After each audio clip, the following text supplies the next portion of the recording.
Breaking news concerning the U.S. economy. And it's gone. What? It's gone. It's all gone. Not socialism. All right, let's not panic. And it's gone. I'll make the money back by selling one of my livers. I can get by with one. Government should be a partner. Partner. I don't need anybody's money. It's nice. I'm really rich. And it's gone. Gone.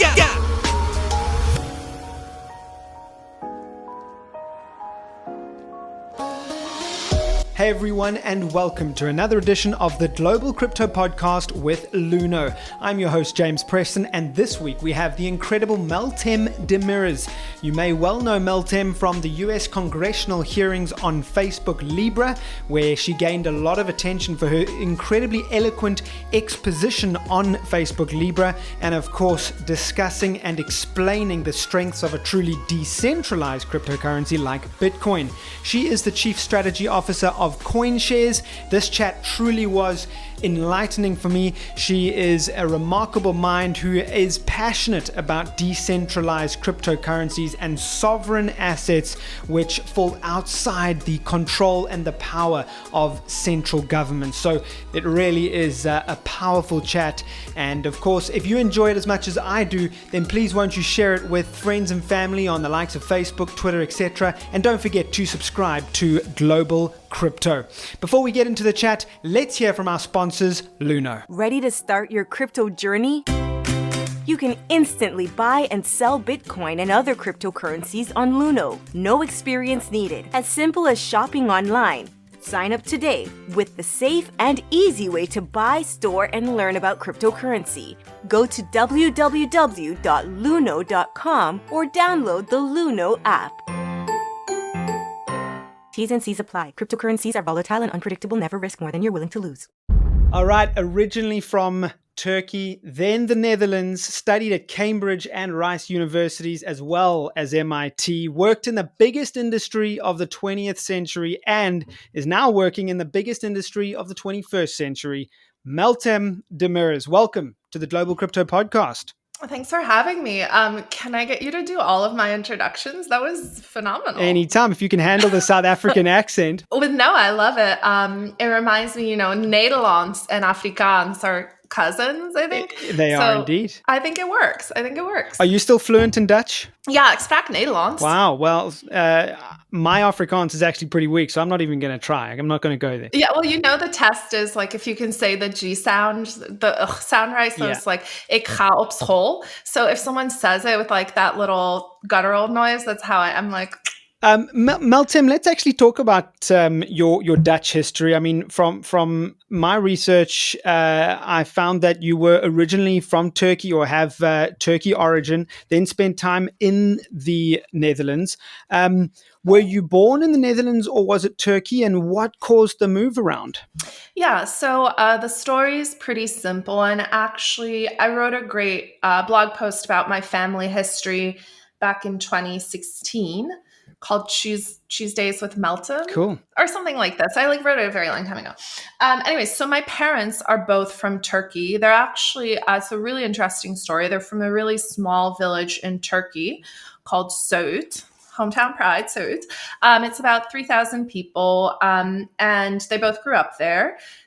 This was a small village. There was no running water. There was no electricity. In the 1960s, when they were kids there was a primary school that they went to, but their family, they were farmers. They're both farmers' children, and they both went to middle school and high school through scholarships and these programs, and had to leave the village they were from. And my mom went to university in Turkey, and my dad actually won a scholarship to go to university in the UK. So he went to University in Manchester.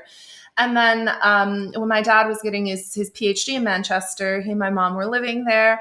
They had my brother when my dad was finishing his PhD. And then when they figured out that they were going to have a girl, they were supposed to go back to Turkey because my dad had a scholarship from a Turkish corporation. He was supposed to go back and work in Turkey. And when they realized they were going to have a daughter, I think they did a little bit of the mental calculus. And I think you have to recall that the 80s were quite a turbulent time in Turkey, just politically and socially and economically. And so my dad had an opportunity to go work in Holland with a large corporation. He was an engineer and a chemist. And so my parents moved to Holland. And so that's where I was born. That's where I grew up. I spent the first 10 years of my life being a Dutch kid with the anticipation that I would always be a Dutch kid. And then when I was 10 years old, my dad, with his work, relocated to the States. He worked for a multinational corporation. And so then when I was 10, I went from living in like very liberal Holland to living in a small town in the Midwest in the US where, you know, the church was the center of people's social life. And it was an interesting transition. And that's sort of the story there. But obviously still spend a lot of time in Turkey where the majority of my family is, and just have a strong affinity for what's happening there. And then, of course, with CoinShares being a global business, we have offices in New York, but also in Jersey and the Channel Islands, in London, throughout Europe, and now looking at Asia as well. So we're a global business. So I think that global upbringing sort of plays a big part into our approach and how we've built our business. I mean, it must be very different for you because traditionally, a lot of American society is very isolated and doesn't really understand the global economy as well as people outside of the US. Do you feel like that gave you an advantage? I think it's always, it's just interesting to think about how people view the world. And this is actually an interesting conversation that, you know, I had with my parents a lot when I was growing up. And luckily I grew up in a town with a lot of other expats or kids who had grown up abroad who were not American. So I feel like, you know, there was a bit of common understanding there. But I think the way in which you look at the world is just very different depending on what you've experienced.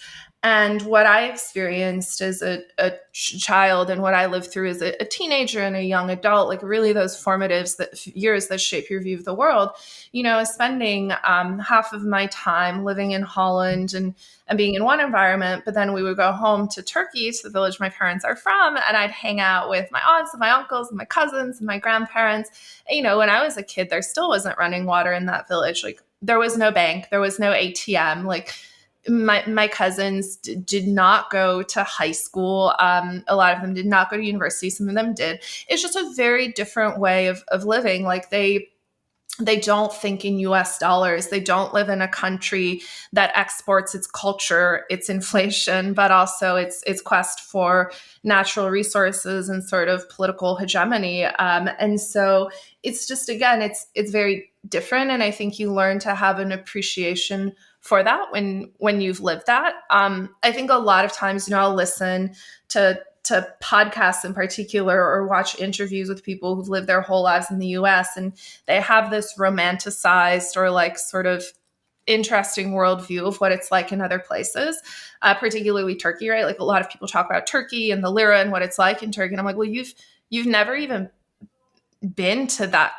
country. And if you have, it's as a tourist, like it's, and again, I try to be sensitive to this. Like I have no authority to speak about, you know, Africa, for example. Like people talk about Africa and I'm like, well, Africa is a huge place. You know, there's South Africa where you live. There's West Africa, which is, you know, what people usually mean when they talk about Africa. There's North Africa. There's East Africa. There's all of these different cultures, these different countries, different challenges, different opportunities. So like just broadly calling place Africa and saying there's opportunity, I feel like is a bit, it's like just a bit short-sighted maybe. And I don't think it comes from a place of bad intention, but I also think, you know, if you haven't grown up with that exposure or that mindset where you're constantly interacting with people from different countries and your culture is not the culture or the currency of the world, you just have a slightly different view. And just being sensitive to that, I think, is definitely helpful to working with all of the different people in the global Bitcoin community who are just so important and so critical to helping us build Bitcoin as a community and helping us get things done in different jurisdictions. So, I mean, you clearly have this very unique worldview, which has been shaped by clearly your family, your upbringing. And then, of course, you had the most incredible experience of being asked to speak at the Facebook congressional hearings. With all of these different facets of your profile, would you ever consider a career in politics?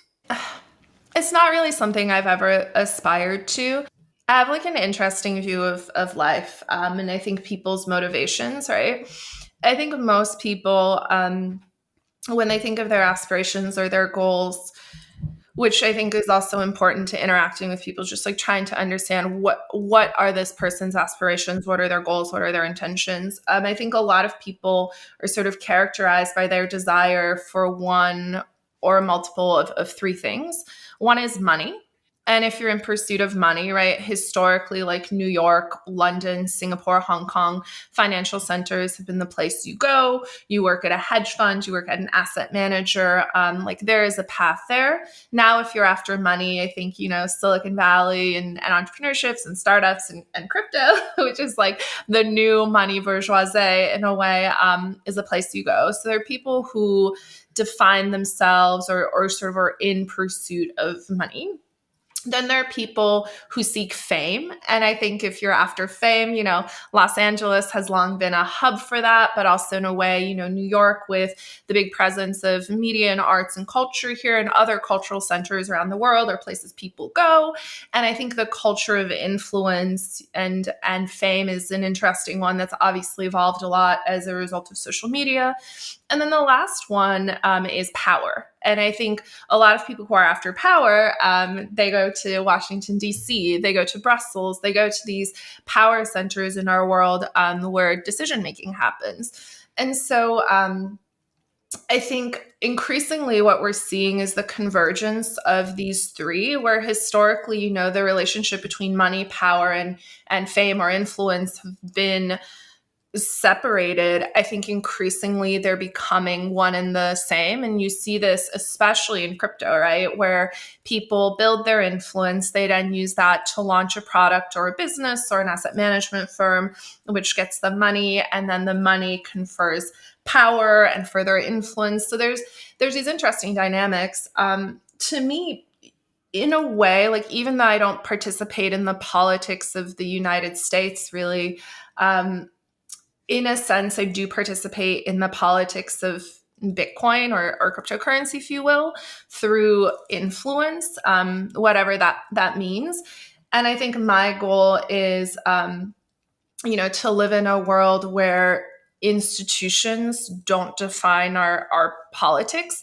And I think one of the big experiments we're sort of trying to run here with the crypto community is like, what do new types of institutions look like? And what actually happens? We separated religion and state. But the interesting thing about Bitcoin to me that just continues to be so fascinating is when you separate money and state, what happens? And I think you see central banks right now responding to that when they just even think about the idea of something like a Libra or a Bitcoin. It's so fundamentally disruptive and subversive in a way that I don't think I even fully appreciate most of the time. It's an incredibly subversive thing to do, but we're doing it. And I think the question is, how do we shape the world we live in? One of the big issues I have in Bitcoin right now that I'm struggling with, for such a long time, our goal was to be recognized and acknowledged and to be part of mainstream culture. And now we've hit that inflection point. But like my idols aren't white dudes on Wall Street who are going to dictate the future. But like I have zero interest in letting those people define what happens in Bitcoin. And I think we really have to be careful about what our goals are. So that's a long way of saying, like, I don't find politics in and of themselves interesting because I think there are a lot of ways that you can influence and shape things without being in a role of power. There are a lot of different types of soft power. But I do think that we live in a world that is completely devoid of political leadership, or really leadership of any type, corporate leadership, government leadership, cultural leadership. And there are these little bright spots everywhere.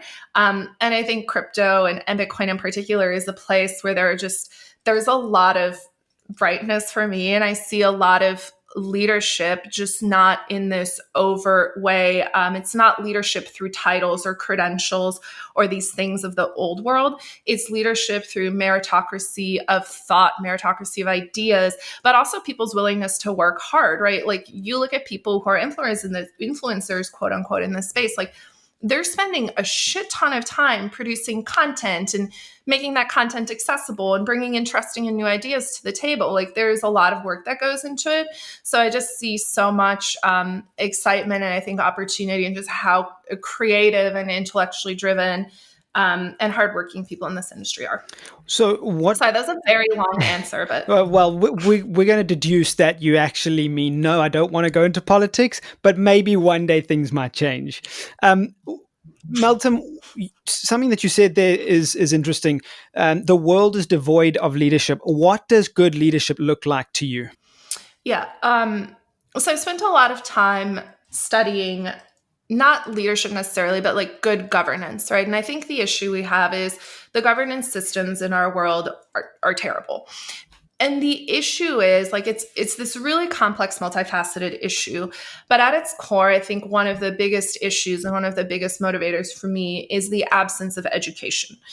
So one thing that the Greeks and Romans figured out 3,000 years ago is that for a population to have good governance, its citizens need to know what good governance looks like. And so education was a really important part of providing people a basis of knowledge upon which they could build and reinforce and support and protect the institutions that made up their society. And like those were by no means perfect. But I think if we look at our educational systems around the world, and if we look at the content people are consuming, like people are consuming trash, like it's literal trash that they're putting into their brains and it's fed to them through this device. And so like, people are over here like waving their hand, like, look at this, look at this. And then what's happening on the governance side is all sorts of really dark stuff. And because everyone's busy looking over here at like whatever the latest television sensation is, nobody's looking at what's actually happening to these governance systems that are going to define the shape of their lives. And so to me, there's this interesting issue where like there's a real knowledge gap here.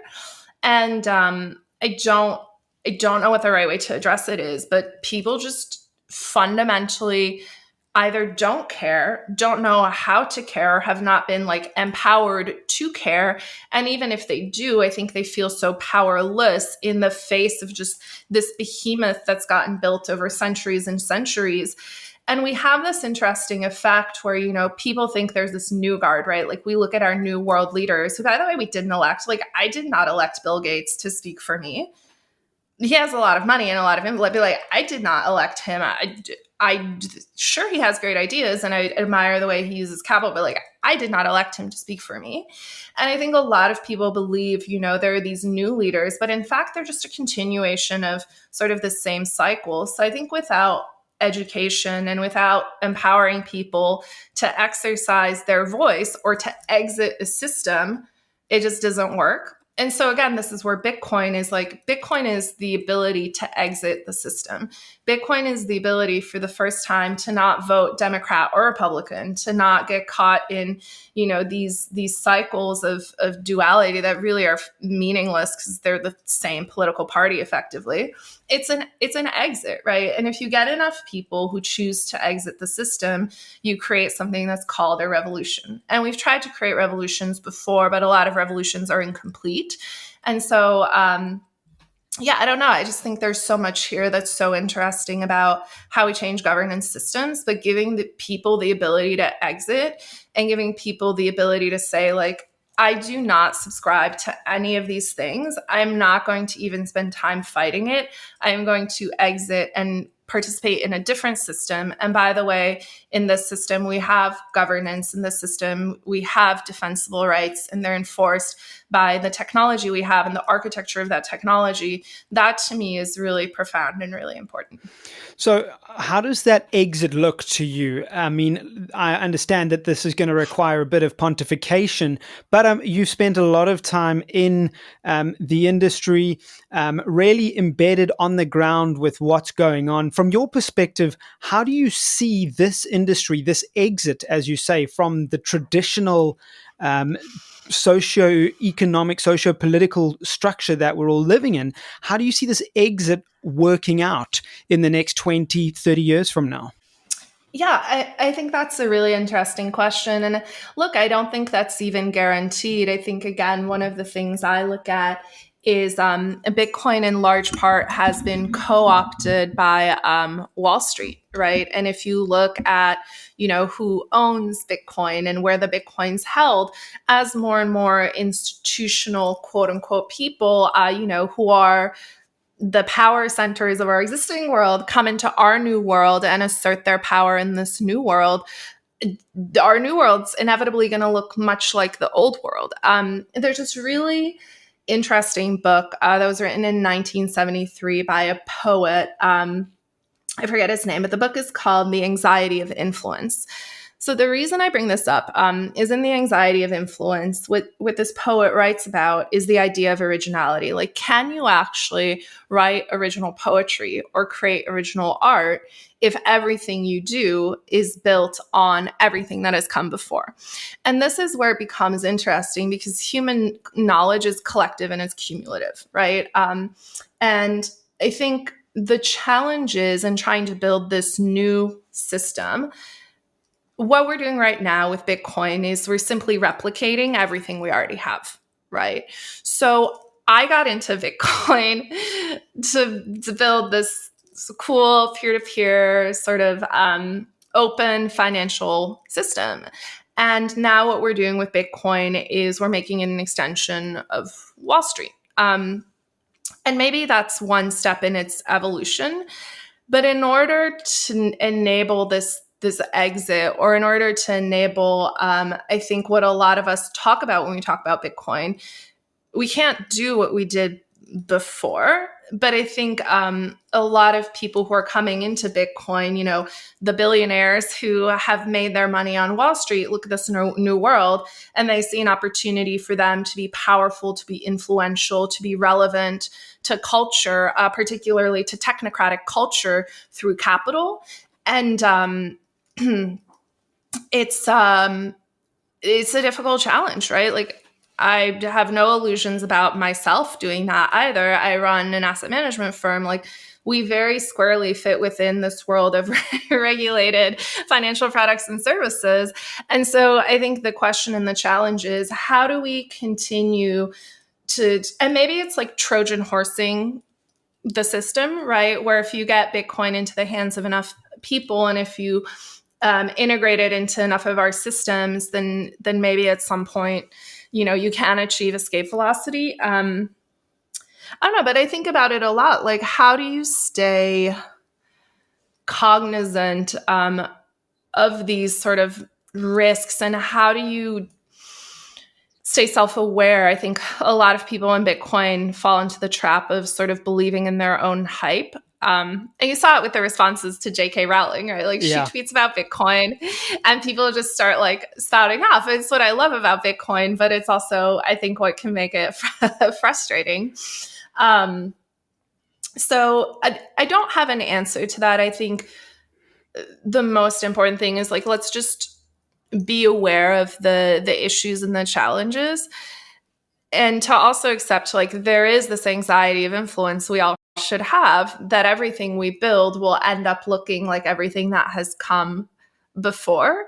And if we accept that and we acknowledge that as a part of this process of change, then I guess our revolution becomes more of an evolution, maybe.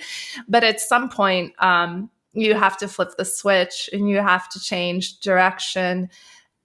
I think it comes down to, again, like the culture of Bitcoin. I don't know. It sounds very esoteric and it's not particularly tangible, but that's why I think crypto Twitter and like crypto influencers, for better or worse, are so important. I get criticized a lot by people, and it's great.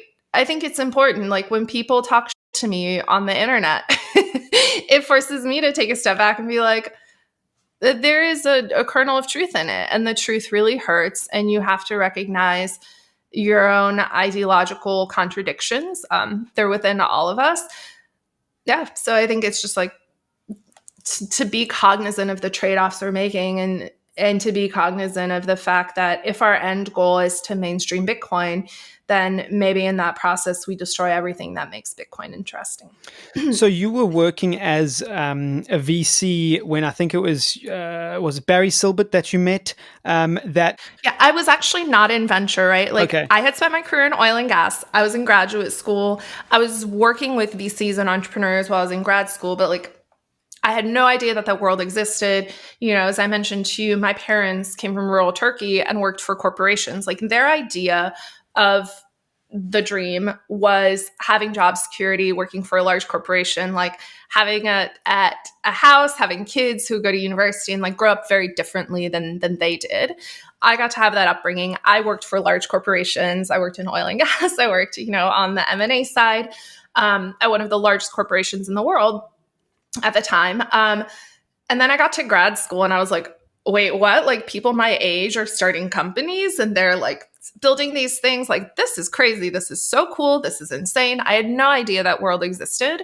And as I was leaving grad school, I was like, okay, I can never go back to corporate America. Like, no, thank you. It's totally uninteresting. And I think I have this streak in me that's like a little bit, I like risk. Like I like doing stuff that kind of feels uncomfortable. For me, that's fun. And so I met Barry and Ryan Selkos through mutual friend Dan Elitzer, who's now at IDEO and runs their venture team and their blockchain lab. And I started talking to them. They were like, hey, we need someone to do this. I was like, great. Like, I think I know how to do that. Let's figure it out. So I started working with them at what would eventually become Digital Currency Group. And like, I didn't really have a plan. Like, how people have 5-year plans. And they're like, oh, I have a plan. Like, I'm going to do this and then this can happen. I'm like, I know what direction I want to go. I don't have a plan. I just know what I don't want. And I learn based on like all of these mistakes I make. I learn what I don't want. And it gets me closer to maybe what I think I do want. Okay, so that's it. So it's pretty simple. No, that's a fair assessment on your path and your journey. My question then is, you mentioned it may require a Trojan horse coming in from the outside into this financial world that has dominated so much of society and modern society today. Do you see yourself as perhaps someone based in New York, right at the epicenter of financial markets, but now working in the digital assets industry and blockchain industry? Do you see yourself as perhaps one of those Trojan horses? I'm gonna do my best. It's been interesting. When I started working in this industry in 2015, I have these vivid memories of Barry and I and Ryan pitching Digital Currency Group to financial institutions and corporations, and just seeing the way that people reacted. Like even when you said Bitcoin, right? People were like, what is wrong with you? Like, why are you doing this? No, thank you. Like, not interested. So, and that was just 5 years ago. Like that wasn't, maybe 6 years ago. That wasn't that long ago, right? And I think if we look at how far we've come, and I just think about how much my own, how much I've evolved and matured, but also been humbled by my own lack of knowledge and understanding, right? Like, I don't know anything about the world. Like, I'm not a privileged, I did not grow up in a privileged environment. Like, don't interact with world leaders on a day-to-day basis. Like, but I think what's really cool about Bitcoin is, if you remember, a lot of, people in the Bitcoin ecosystem talk about the Cypherpunk Manifesto, which was written in 1992. It was posted by Eric Hughes to the Cypherpunk mailing list. And I think one thing that's really cool about the Cypherpunk Manifesto is in it, there was sort of a call to action, which was like, we as cypherpunks, like we write code that allows people to have privacy in communications, privacy in transactions, privacy in how they interact online. And there was this, what's so beautiful about it, if you go back and read it, like every time I read it, I get these chills. I just think it's really beautifully written, and it was such a strong call to action. What I think is so cool about Bitcoin is you no longer have to just write code to be a cypherpunk. Like owning Bitcoin, custodying your own Bitcoin, talking about Bitcoin, contributing to the awareness of Bitcoin, creating narratives and memes around Bitcoin, which is how Bitcoin culture spreads. Like all of these things are part and parcel of contributing to this movement. So what I think is really cool about Bitcoin is, in a way, it's democratized the ability for people to have influence in this movement. And so again, I go back to, this J.K. Rowling incident, where some of the people, in response to the barrage of crypto Twitter responding to her, were like, hey, we should have, instead of assaulting people when they tweet about Bitcoin, we should have like dedicated spokespeople for Bitcoin. Yeah. We tried to do that in 2016 with Bitcoin Core. Right. So I created a Bitcoin Core Communications Council with a few other folks. We sort of talked about, like, wouldn't it be helpful if we did X, Y, Z? And ultimately, the thing we learned is the thing that makes Bitcoin so beautiful is it doesn't have a spokesperson. There are no spokespeople. There are no leaders. There is no one person or entity who gets to define it or shape it or twist it to fit whatever narrative or goal they have. Like, it belongs to everyone. And that's what I think is so cool here is,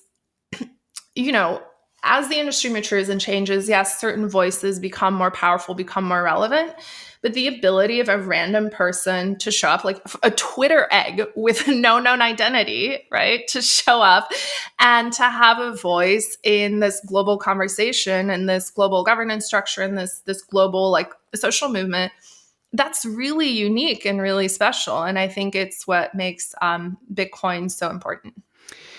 I don't know, that's very, like, maybe a little too philosophical, but I do think there's something really powerful and important about that. Yeah, no, I absolutely agree. I think that's what makes Bitcoin especially so powerful. And Satoshi's original outlook was that he never wanted to reveal himself. He had to remain pseudonymous in order to truly see Bitcoin's power realized. Yeah, because I think the important thing that Satoshi, he, she, they recognized, like, Bitcoin more than anything is a social movement. And for social movements to be effective, they need to have a few key characteristics. But yeah, I think the whole creation myth around Bitcoin and the way it formed, and my former podcast co-host Jill Carlson, she wrote a great blog post about this called and we did a podcast about it around, like, the origins of Bitcoin and Bitcoin as a social movement, and how both of us believe that, Satoshi, whoever they are, what they did was incredibly deliberate. It was incredibly intentional. And the amount of self-discipline and self-awareness and just strategic thinking and emotional maturity it takes to be able to do something like that is pretty incredible. Just before we continue, Meltem, we're going to hear from our sponsors. Ready to start your crypto journey? You can instantly buy and sell Bitcoin and other cryptocurrencies on Luno. No experience needed. As simple as shopping online. Sign up today with the safe and easy way to buy, store, and learn about cryptocurrency. Go to www.luno.com or download the Luno app. T's and C's apply. Cryptocurrencies are volatile and unpredictable. Never risk more than you're willing to lose. All right, and we're back. Do you think, talking about that strategic approach to the creation of Bitcoin, I agree with you. I think, the plan not to ever touch and spend the originally mined coins, the plan to never reveal their identity, those are key strategic moves that Satoshi made. But something that I've pondered, and I'd like your input on this, is the timing of its release. I mean, the reality is the team or the person Satoshi would have had to have been building that project for at least, in my mind, my understanding of software engineering, at least 18 months to 2 years before it was ready for release. The white paper was released October 2008. I mean, the financial crisis only became apparent in early 2008. Do you think it was just coincidence that the two coincided, or was it that No. strategic? No, it was. I think there is zero chance that was a coincidence. Again, I think everything about mining the first block and putting the headline from the Times in the Coinbase of that block, like this was a very deliberate. It was done intentionally. It was everything about it was done with intention and very, very detailed, sort of singular focus on sending a clear message. And the message was political in nature, right? And that's what I think is, again, so cool and so interesting about it is we're using, it's going to sound crazy, or maybe like people get upset when I say this, but Bitcoin in effect is using greed, right? And people's own self-interest to bootstrap a social and political movement. That doesn't sound crazy at all. That's exactly it. That's the genius of the incentive. I think that's so fucking cool. Yeah. Like, can I just say, like, how cool? Yeah. Everything about Bitcoin is just like so cool and so interesting. There's all of these layers. Like, it's just really fucking cool. And I just get so excited about it. It's even 6 years later, like I know nothing and I get so excited about it because every time you talk to someone, you like uncover these new angles and these new wrinkles and these new details. And you're like, how cool, like how crazy is it that we live in this world where this is possible? I think it's amazing. Do you think Satoshi's still around? It doesn't matter. It's irrelevant. Like, this is why I think the whole Craig Wright thing is so like, it's silly. It's like, just ignore this person. Like, who cares, right? The whole point is, if a Satoshi ever does show up, they want to be ignored. That's their whole intention, I don't care who it is. I know a lot of people speculate on it. People are like, oh, I know who Satoshi is. I'm like, great. It's actually really irrelevant because Bitcoin has evolved so much beyond that point in 2008, right, when the white paper was released, and that point in January 2009 when the first block was mined. Like, it's 11 years later. The world's a very different place, and that's the beauty of these projects, of like open source software that also is a social movement. And so I think it's largely irrelevant. And this whole cult of personality that people build around like being these prolific people, for ideas to work, one thing that's really cool is like for ideas to work, you have to hear other people saying them. And for me, when I know I've hit on a nerve, it's when I find other people repeating my own words back to me. And like, there are people who try to take credit for that and be like, oh, well, like I coined this phrase. And it's like, who fucking cares? The important thing is that we are giving people like new language, new narratives. And if they resonate, then people will use that and build on it. And again, that's where I think this idea of like authorship or laying claim to things is kind of silly. Ideas are free. And the beautiful thing about the internet is like we can share all of these ideas with each other in real time and have conversations around them anonymously or pseudonymously on the internet, right? And so again, I think like we should lean into that more. I wish that there were more projects that launch anonymously or pseudonymously without venture funding. I've been looking at a couple of really cool projects that I would happily fund anonymously that, provide people tools for the revolution. So more of that and less of, I think, this sort of very technocratic, like male founder, hero, archetype centric sort of narrative. So as an investor, you've obviously been involved in a lot of projects outside of just Bitcoin, and we've spent a lot of this conversation talking about Bitcoin. But of course, there is the dreaded discussion around Bitcoin maximalism.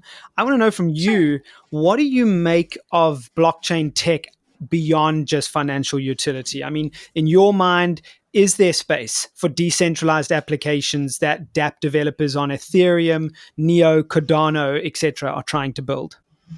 Yeah. And I think when it comes to this idea of Bitcoin maximalism, like I don't ascribe to that idea. Again, if we go back to the anxiety of influence, right? This idea that everything is an iteration of what's come before it. I think every cryptocurrency since Bitcoin pays homage to Bitcoin in various ways. And I think Ethereum's super cool from like a social and cultural perspective. I don't spend as much time in the Ethereum ecosystem just because the majority of my relationships, the majority of my interest has been more on Bitcoin side, but like definitely not dismissive of what's happening there. It's just I have a limited amount of time and energy and capacity. And so I'm focusing it like on the places that spark passion and excitement in me. And for the large part, that's, over the last 6 years that I've been involved in this industry professionally, the majority of that's been Bitcoin. But I think, I worked on Tezos for a while and have done some stuff in that ecosystem. And I think Tezos is really interesting. I've definitely, spent time in the Ethereum ecosystem. And I think there are a lot of things people are building there that are interesting. I think, again, the idea that I would just push back on, like, I don't think we need to tear it. Like, yeah, I think a lot of stuff in the crypto space is really dumb. Like super dumb and does not need to exist. I don't think you need to use a token to incentivize open source software. Like it's kind of ludicrous. There is no entity that pays devs to work on Bitcoin. So the idea is more like Linux, right? Where it's open core and then you commercialize applications built on that open core. So, I think it's great that you can have a company like, say, Bitmix, for example, right? They make their money providing services to people who want to use Bitcoin to engage in financial speculation. And at the same time, they're taking some of that capital and they've just set up like this open source project to fund open source development around Linux, JavaScript, Kubernetes, and Bitcoin. And so again, like I'm more of the mindset that commercial open source software is the direction we need to go, where it's open core, then with commercialized applications built on top. And there's a great venture fund that invests in open source software that has done a lot of writing around this topic. They're like way smarter than I am on it, but I read a lot of their stuff. But look, I think, like some stuff I don't find interesting and don't pay attention to. But what we can't forget is all of us are fighting together against the precedent that exists. So I think some of the divides that we have in the crypto space are like a little bit artificial. And I guess people also I think a lot of times people get angry because someone doesn't care about what they're working on. And it's like, if people can't care about everything, at the end of the day, I think where attention is going to go is to what people find interesting and engaging and compelling and where the money is and where the opportunity is. And for better or for worse, right now, like we see this reflected in market dominance.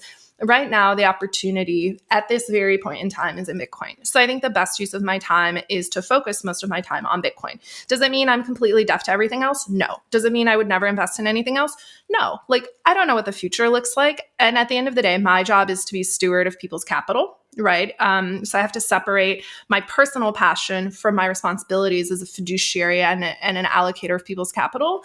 But do I think the economic opportunity is in, I don't know, a hollow chain? Like I know nothing about hollow chain. I just know, or like Matic, people tweet about Matic all the time. Like, I don't know what that is. I'm not dismissing it.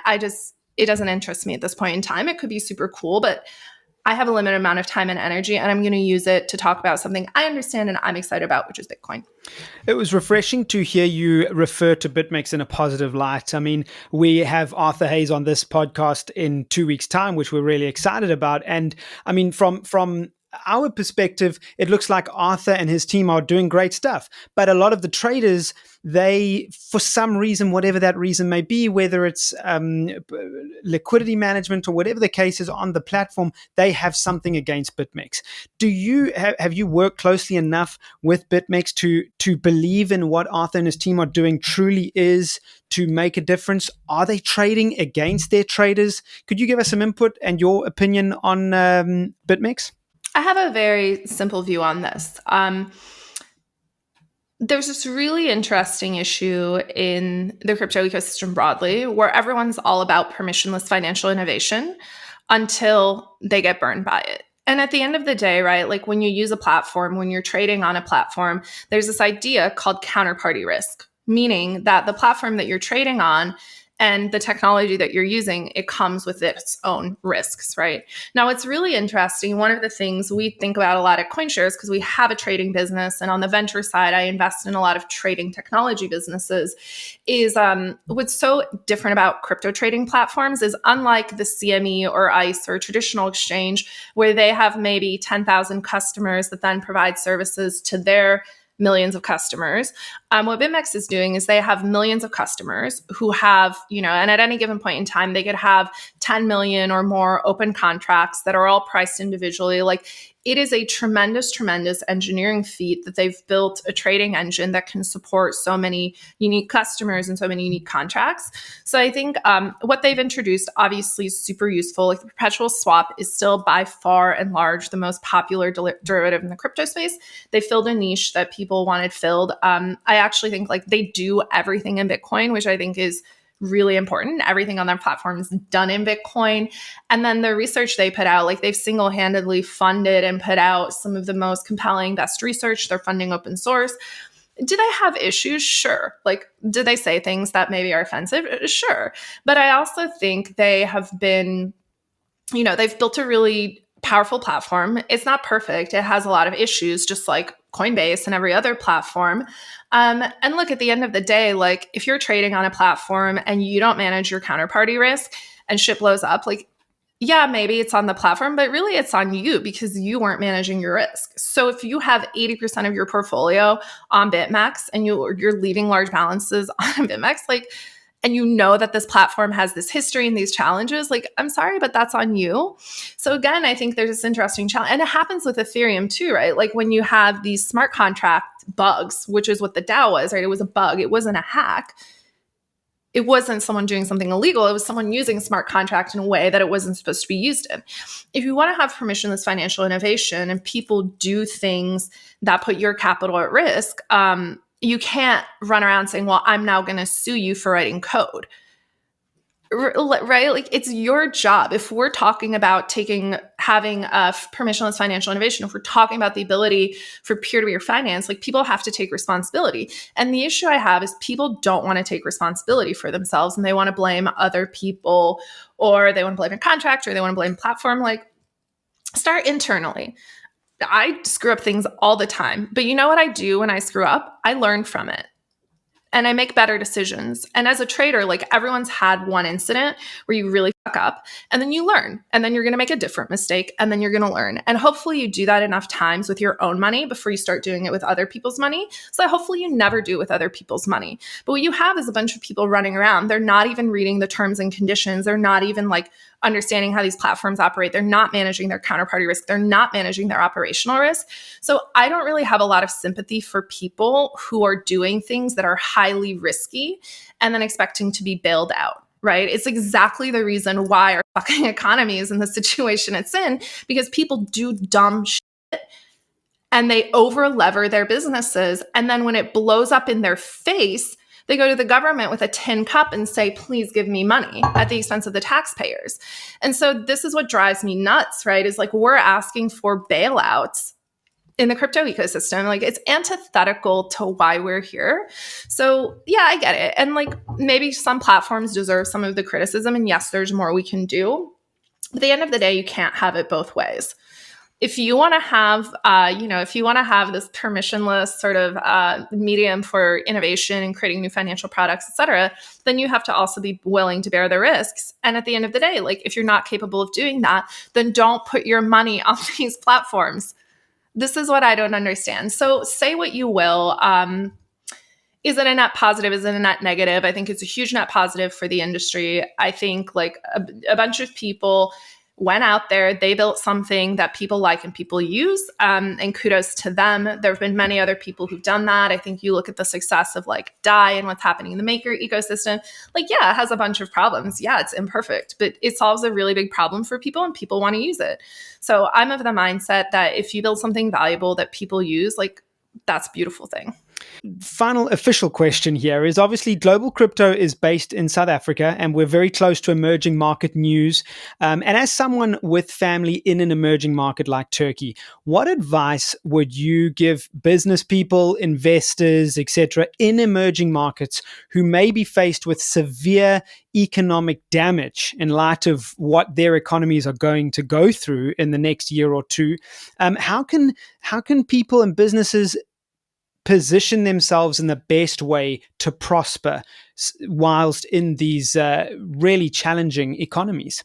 Yeah, I think that's a really interesting question. And I think the answer goes far beyond Bitcoin and what I'm an expert in. My expertise is in a fairly narrow area.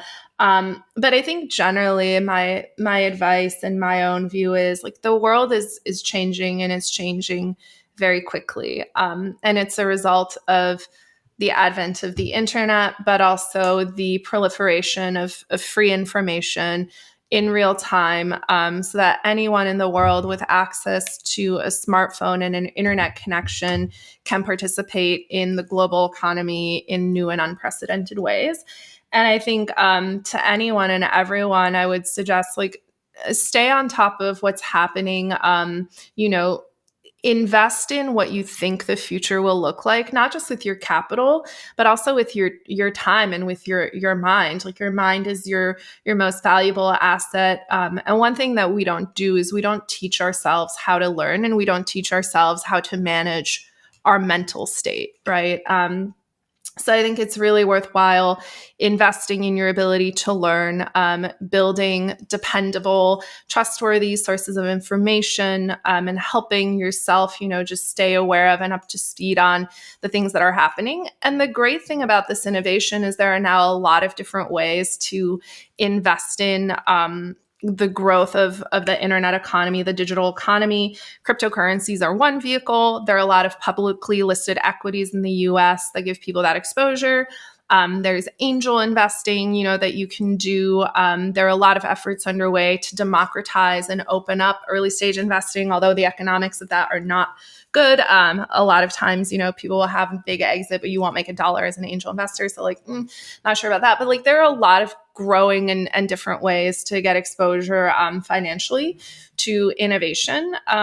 And so I think, I would just encourage people to be open-minded and look at the interesting and new ways that people are solving problems. I'm constantly surprised by human ingenuity, and I'm constantly wrong about things. So I think just keeping an open mind and being willing to learn, and then also being decisive and adopting new technology is a great way to help yourself just stay in that mindset of being a lifelong learner and being open to changes. I think the most dangerous thing you can do for yourself is presume the world will always look the way it does today.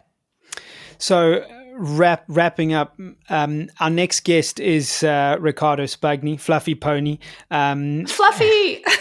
We want to wrap up each interview with our previous guest asking our next guest a question. So if you could ask him, he's based in a beautiful, almost like a San Diego area of South Africa. It's called Plettenberg Bay. His office is in Johannesburg. I'm sure you know all the projects that he's involved in, the work that he's doing. What question would you ask Fluffy Pony if you had one question to ask him? Yeah, I ask him this question all the time anyways. I've been asking him this question since we've known each other. How do we actually get people to care about privacy? That's a great question. As simple as that. Has he answered it for you? I think we have a healthy debate about it. I think privacy is one of these things. It's a word we all like to use. It's an idea we all like to ascribe to, but its implementation in the real world is really challenging. And I know with Monero and some of the other things Fluffy is working on and thinking about, it's something that's near and dear to his heart. But the issue is, look at Zcash. Most people don't use shielded transactions.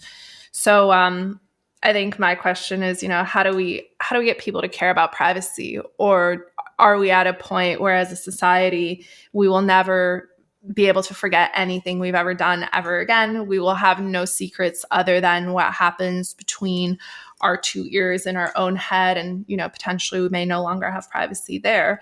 So I guess that's kind of the perennial question. It absolutely is. Well, Meltem, we are going to respect your time. I know you said you've got to go at noon. So thank you so much for making the time for us, for enlightening us. This has been incredibly insightful, incredibly enlightening.